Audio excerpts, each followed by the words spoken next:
एक लड़की जिसका नाम प्रिया है, उसने अपने लिए एक परफेक्ट मैच ऑनलाइन ढूंढा था। लड़का कहता था कि वो इंजीनियर है, वेल सेटल्ड है और उसकी जो फैमिली है वो भी सपोर्टिव है। अब जो प्रिया है और उसकी फैमिली है उस लड़के पर विश्वास कर लेती है। वहीं शादी के बाद पता चलता है कि जो लड़का था वो तो अनएम्प्लॉयड था, बल्कि उस लड़के ने प्रिया की फैमिली से सिर्फ पैसा लूटने के लिए ये सब ड्रामा रचा था। प्रिया की फैमिली ने अपनी सारी लाइफ सेविंग सब कुछ दांव पर लगा दिया था और प्रिया और उसकी फैमिली इमोशनली काफी ज्यादा डिप्रेशन में चली गई। और दोस्तों ये सिर्फ एक कहानी नहीं है, बल्कि ऐसे हजारों लोगों की हकीकत है। ऐसा ही दोस्तों एक छत्तीसगढ़ का केस भी सामने आया था, जिसमें हरीश भारद्वाज नाम के एक लड़के ने करीब 6 मैट्रिमोनियल फेक वेबसाइट्स बनाई और ऑल ओवर इंडिया में करीब 500 से भी ज्यादा लोगों के साथ फ्रॉड और स्कैम किया था। इसमें उसने लगभग हर एक इंसान से 1.5 से 2 लाख रुपए का फ्रॉड किया था। वहीं एक और केस जम्मू एंड कश्मीर का, जिसमें अमर प्रेमलाल वर्मा, जो कि ऑलरेडी एक शादीशुदा इंसान था, उसने एक महिला के साथ करीब 2 करोड़ से भी ज्यादा का स्कैम किया था, फ्रॉड किया था थ्रू मैट्रिमोनियल साइट्स। इस केस में भी सिमिलर वादे किए गए थे कि लड़का इंजीनियर है और अच्छा खासा कमाता भी है और भी वगैरह वगैरह। वहीं एक तरफ कोची केस, जिसमें एक महिला ने करीब 3.75 करोड़ रुपए गवा दिए एक आदमी के चक्कर में,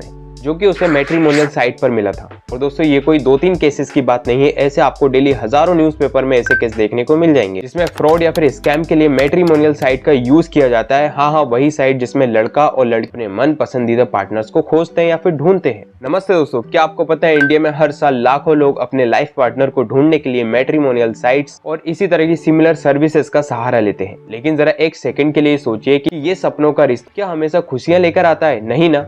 एक शॉकिंग स्टैटिस्टिक्स के अकॉर्डिंग बीते 5 सालों में मैट्रिमोनियल जो फ्रॉड केसेस होते हैं उसमें 30% की ग्रोथ हुई है। ये इंडस्ट्री जो प्यार और बंधन का वादा करती है, कभी कभी धोखा और फ्रॉड, स्कैम और एक्सप्लॉयटेशन का शिकार भी बन जाती है। आज हम इस वीडियो में बात करने वाले हैं इंडिया के मैट्रिमोनियल उस डार्क साइड के बारे में जहां अक्सर सपने टूट जाते हैं। और आपसे एक छोटी सी गुजारिश है कि इस वीडियो को पूरा एंड तक जरूर देखना और अपने जरूरतमंद दोस्त या फिर रिश्तेदार को जरूर शेयर करें। तो दोस्तों सबसे पहले ये समझ लेते हैं कि मैट्रिमोनियल इंडस्ट्री जो है वो एक्चुअल में है क्या। वेल, ये सिर्फ अरेंज मैरिज का एक गेम नहीं है, बल्कि एक बहुत बड़ा बिजनेस है, जिसमें matrimonial website, astrologer, wedding planner और भी बहुत कुछ इसमें शामिल है। इंडिया में ये इंडस्ट्री करीब बिलियन रुपीस की है, लेकिन इसी के साथ छुपा होता है सच भी है, स्कैम, चीटिंग्स और इमोशनल ब्लैकमेल, फ्रॉड। वेल दोस्तों ये वो साइड है जो कि आपको ग्लॉसी एड में नहीं दिखाई जाती। तो दोस्तों आज हम इसके अंदर की असलियत को जानेंगे, तो ये वीडियो एंड तक जरूर देखें। हाँ तो दोस्तों चलिए अब मेन प्रॉब्लम पे आते हैं। ये 3 बड़े इशू जो इस इंडस्ट्री को डार्क बनाते हैं, जिसमें पहला इशू आता है फेक प्रोफाइल्स का। जी हाँ दोस्तों, ऑनलाइन मैट्रिमोनियल साइट्स पर इंडिया में कई लोग फेक प्रोफाइल बनाते हैं, जिसमें वो अक्सर अपनी आइडेंटिटी को छुपाते हैं, जिसमें fake photos, fake detail, fake promises किए जाते हैं।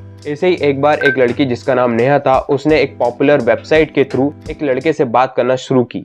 मानो जैसे सब कुछ परफेक्ट ही चल रहा था, good family, good jobs, good earning, मानो सब कुछ मन पसंदीदा मिल गया हो। लेकिन शादी के बाद ही पता चलता है वो लड़का ऑलरेडी मैरिड था और उसका मकसद सिर्फ और सिर्फ नेहा के पैसे लूटना था। और ऐसे हजारों केसेस आपको डेली न्यूज़पेपर में देखने को मिल जाते हैं, जिससे ये इंडस्ट्री एक स्कैम इंडस्ट्री के रूप में उभर रही है, जहाँ लोगों के इमोशन के साथ खेला जाता है। दूसरा प्रॉब्लम है डाउरी। वैसे तो डाउरी इंडिया में इलीगल है under the dowry prohibition act 1961 के तहत, लेकिन फिर भी ये कभी भी इंडिया में बंद नहीं हो पाया। एक रियल इंसिडेंट जिसमें एक फैमिली ने अपनी बेटी की शादी के लिए 10 लाख रुपए डाउरी में दिए थे, लेकिन वही शादी के बाद लड़के के जो घर वाले हैं वो और भी ज्यादा पैसे डिमांड करने लगे। एट द एंड उस केस में लड़की और उसकी फैमिली इमोशनली और फाइनेंशियली दोनों ही तरीके से टूट गई। और यह एक सैड रियलिटी है कि डाउरी अभी भी जिंदा है और कई सारे लोगों की जिंदगी बर्बाद कर रही है। तीसरा एक बड़ा इशू है प्रेशर। जी हाँ दोस्तों, की खासकर विमेंस पर लागू किया जाता है। इंडिया में अक्सर देखा गया है कि अगर लड़की 25 से 30 साल की हो जाती है, उस दौरान उसकी शादी कहीं नहीं होती है, तो सोसाइटी में अलग अलग तरह की बातें होने लगती हैं कि अब इसका क्या ही होगा।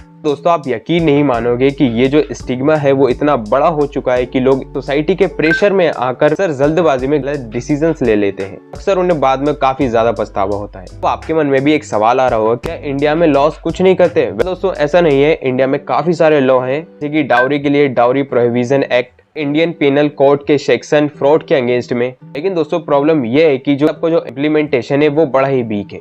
एक लॉयर ने मुझे बताया था कि इस तरह के काफी सारे केसेस जो है वो रिपोर्ट ही नहीं की जाती। लोग अक्सर ऐसी बातों को शर्मिंदगी की वजह से छुपाते हैं। प्लस अवेयरनेस भी कम है। इन दोस्तों बात करते हैं सॉल्यूशंस की। माना कि ये प्रॉब्लम बड़ी है लेकिन कुछ स्टेप्स हम भी ले सकते हैं। पहला है प्रोफाइल चेक करो। किसी भी रिश्ते को फाइनलाइज करने से पहले लड़के का बैकग्राउंड अच्छे से वेरिफिकेशन करो, उसके सारे डॉक्यूमेंट वेरीफाई करो, उसकी पूरी फैमिली से मिलो, उसके रिश्तेदार से मिलो, उसके आसपास के पड़ोसियों से भी जरूर मिलो और ऑनलाइन स्कैम के रेड फ्लैग पर नजर रखो, जैसे कि डिमांड्स वगैरह। और मेन बात, no pressure no choice. Society को हमें बोलना चाहिए कि शादी एक पर्सनल डिसीजन है, इसकी कोई डेडलाइन नहीं है। सिंपल है दोस्तों, आप अपने टर्म पर लाइफ जियो यार। वहीं दोस्तों गवर्नमेंट को भी स्ट्रिक्ट लॉ और अवेयरनेस कैंपेन चलाने की जरूरत है, जिसमें एनजीओ हमारे साथ दे सकते हैं। दोस्तों ये थी इंडिया के मैट्रिमोनियल इंडस्ट्री की डार्क साइड। हमें अच्छे से पता है कि ये एक सीरियस टॉपिक है, लेकिन इसका ये मतलब नहीं है कि हम हाथ पर हाथ धरकर बैठे रहें। अगर हम अवेयर रहेंगे, अपने राइट्स के लिए लड़ेंगे और एक दूसरे को एजुकेट करेंगे, हम सोसाइटी में भी और खुद में भी चेंजेस ला सकते हैं। दोस्तों उम्मीद करता हूँ ये वीडियो अगर आपको थोड़ी भी पसंद आई है और आप मेरी मदद करना चाहते हो तो प्लीज इस वीडियो को एक लाइक, अपने दोस्तों में शेयर और हमारे चैनल को सब्सक्राइब कर लीजिए इस तरह की और भी अमेजिंग वीडियोस देखने के लिए। मिलते हैं नेक्स्ट वीडियो में, जब तक के लिए जय हिंद जय भारत। और एक और बात, आप अपने ओपिनियन, अपने पॉइंट ऑफ व्यू कमेंट्स में जरूर शेयर करें।